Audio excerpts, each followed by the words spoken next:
வணக்கம் நண்பர்களே. தமிழ் மாதங்களை பற்றிய பழமொழிகள். சித்திரை உழவு பத்தரை மாற்று தங்கம்.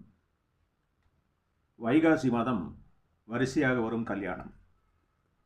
ஆணி மாதம் அடிக்கோலாதே, பங்குனியில் குடிபோகாதே. ஆடிப்பட்டம் தேடி விதை. ஆவணியில் முளைக்காத நெல் மார்கழியில் அறுவடையாகாது. புரட்டாசியில் பொன்னுரக வெயில் காயும், மண்ணுரக மழை பெய்யும்.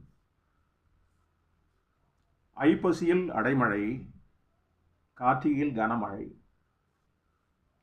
கார்த்திகைக்கு பின் மழையுமில்லை, கரணனுக்கு பின் கொடையுமில்லை.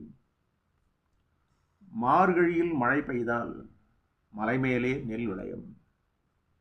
தை பிறந்தால் வழி பிறக்கும். மீண்டும் சந்திப்போம். வணக்கம்.